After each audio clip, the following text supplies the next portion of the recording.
Assalamualaikum warahmatullahi wabarakatuh. Perkenalkan, saya Mastura, calon guru penggerak Angkatan 7 dari UPT SMA Negeri 5 Enrekang.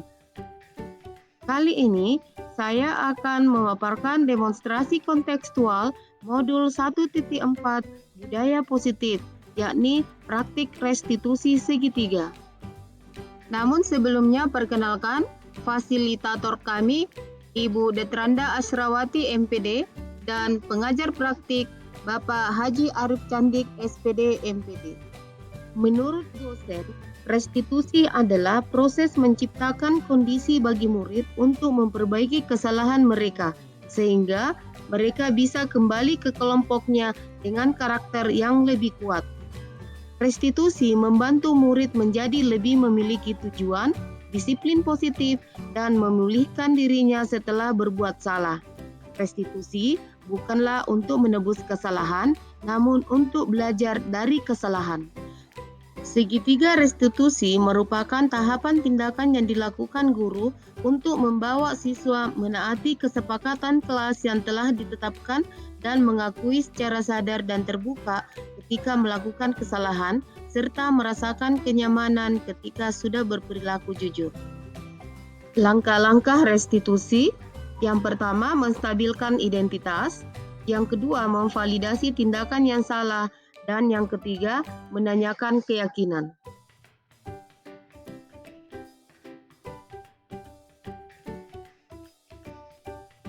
Penerapan segitiga restitusi dalam pembelajaran. Kasus 1, siswa menyontek saat ujian. Ketika saya mengadakan ujian kepada peserta didik saya, salah seorang dari peserta didik, Salwa, mencoba untuk meminta contekan kepada sahabatnya sendiri, yakni Lala. Karena Salwa tidak belajar, maka dia mencoba untuk menyontek. Namun, Lala tidak memberikan contekan kepadanya. Hal ini membuat dia kesal dan menyalahkan sahabatnya sendiri.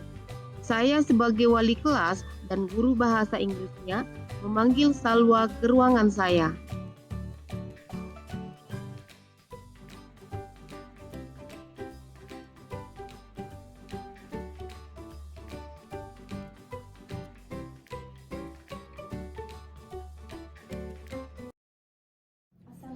Waalaikumsalam warahmatullahi wabarakatuh. Silakan duduk, Nak. Selamat siang, Nak Salwa. Selamat siang. Nak Salwa tahu tidak mengapa Ibu panggil ke ruangan Ibu? Tidak tahu, Bu. Ya, itu karena tadi Ibu melihat Salwa menyontek saat ujian. Salwa menyontek kan saat ujian tadi? Iya, Bu. Ya, Nak Salwa, semua orang itu pasti pernah berbuat salah. Itu manusiawi kok. Ibu juga pernah berbuat salah. Nah, pasti Salwa punya alasan mengapa Salwa tadi menyontek saat ujian. Tadi malam saya tidak belajar, Bu. Pelajaran bahasa Inggris susah buat saya.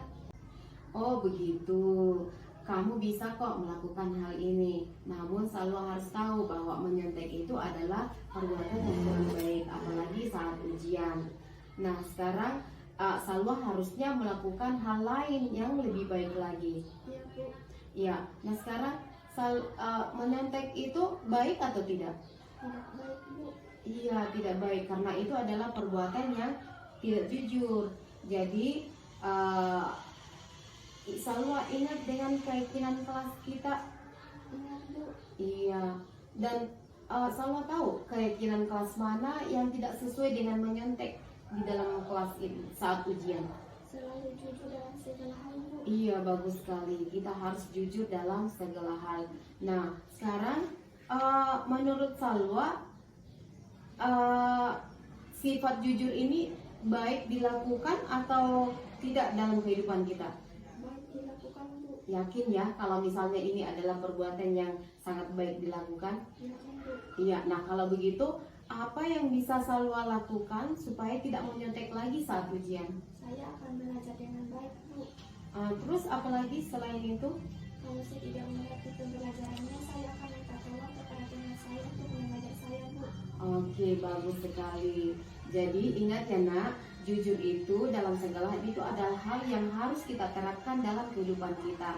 Nah sekarang Salwa sudah tahu Kalau menyontek itu kurang baik dilakukan dalam ujian. Kemudian Saula juga sudah tahu apa yang perlu Saula lakukan supaya bisa tidak menyontek lagi di dalam kelas, kemudian bisa mengerjakan tugas-tugas dengan baik. Dan sekarang Saula bisa kembali ke kelasnya bersama dengan teman-temannya. Iya Bu, makasih banyak Bu. Iya.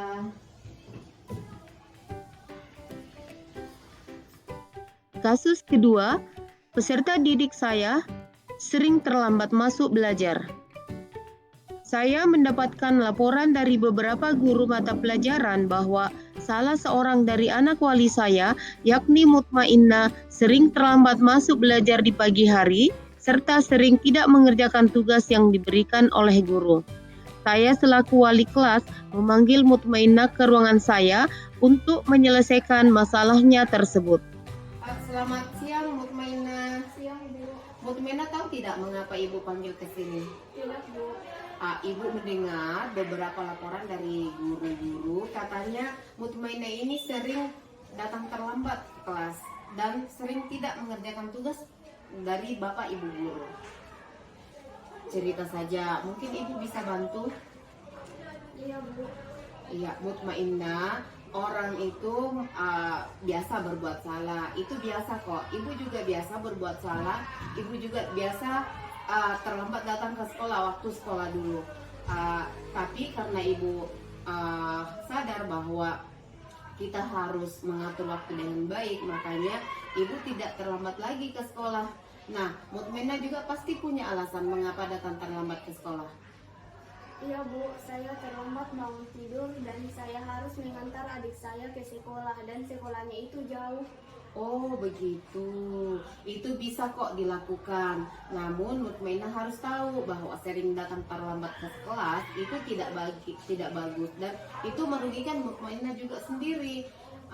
Jadi Mutmainnah harusnya melakukan hal yang lebih baik lagi. Iya, nah Mutmainnah, kalau misalnya kita sering terlambat datang ke sekolah, kemudian tidak mengerjakan tugas, itu sesuai dengan keyakinan kelas kita atau tidak? Tidak sesuai Bu. Iya, nah keyakinan kelas mana yang Mutmainnah tidak laksanakan? Harus datang tepat waktu ke sekolah dan mengerjakan semua tugas yang diberikan oleh Bapak Ibu guru di kelas. Oke, nah kalau misalnya Mutmainnah sering datang terlambat, apakah itu melanggar keyakinan kelas atau tidak? Melanggar Bu. Iya, hal itu memang perbuatan yang kurang bagus. Iya, nah sekarang Mutmainnah yakin tidak bahwa disiplin waktu itu baik dilaksanakan dalam kehidupan kita? Yakin Bu. Ya, nah yakin ya kalau disiplin waktu itu sangat baik dilakukan dalam kehidupan kita. Nah kalau begitu Mutmainnah, apa yang Mutmainnah lakukan supaya tidak datang lagi terlambat, kemudian bisa mengerjakan tugas dari Bapak Ibu guru di kelas?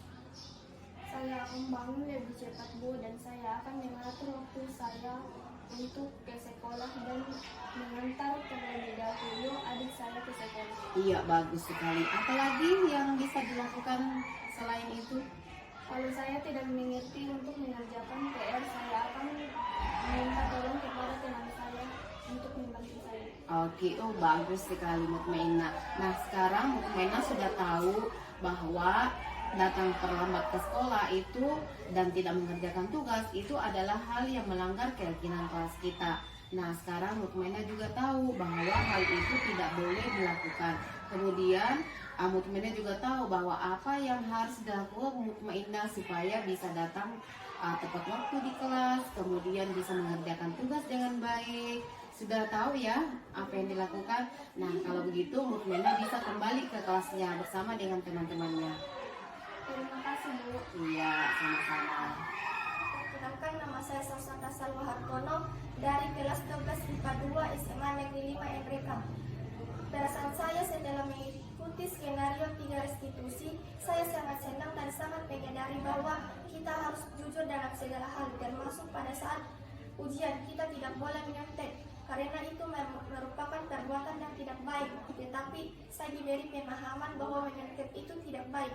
Sekian, Assalamualaikum warahmatullahi wabarakatuh. Perkenalkan, nama saya Mutmainnah Midin, kelas 12 MIPA 2 SMA Negeri 5 NRK. Setelah mengikuti skenario segitiga restitusi dari Ibu Mastura, saya sangat senang. saya karena saya bisa memahami dan bisa mengatur waktu saya dengan sebaik-baiknya serta tidak terlambat lagi ke sekolah dan bisa mengerjakan tugas-tugas saya yang diberikan oleh Bapak Ibu guru. Dan beliau tidak memarahi saya, tetapi dia memberikan saya nasihat untuk cara mengatur waktu dengan sebaik-baiknya. Sekian, terima kasih. Wassalamualaikum warahmatullahi wabarakatuh. Dari skenario praktis segitiga restitusi, kesimpulan yang saya bisa buat adalah penanganan kasus yang dilakukan guru dengan menggunakan segitiga restitusi diharapkan guru dapat memposisikan dirinya sebagai manajer dengan memberikan pertanyaan-pertanyaan yang lebih bermakna kepada murid sehingga murid menjadi lebih mandiri, percaya diri, dan bertanggung jawab dalam menyelesaikan masalahnya. Demikianlah pemaparan saya dalam demonstrasi kontekstual modul 1.4 budaya positif, yakni praktik segitiga restitusi. Semoga bermanfaat. Terima kasih. Wassalamualaikum warahmatullahi wabarakatuh.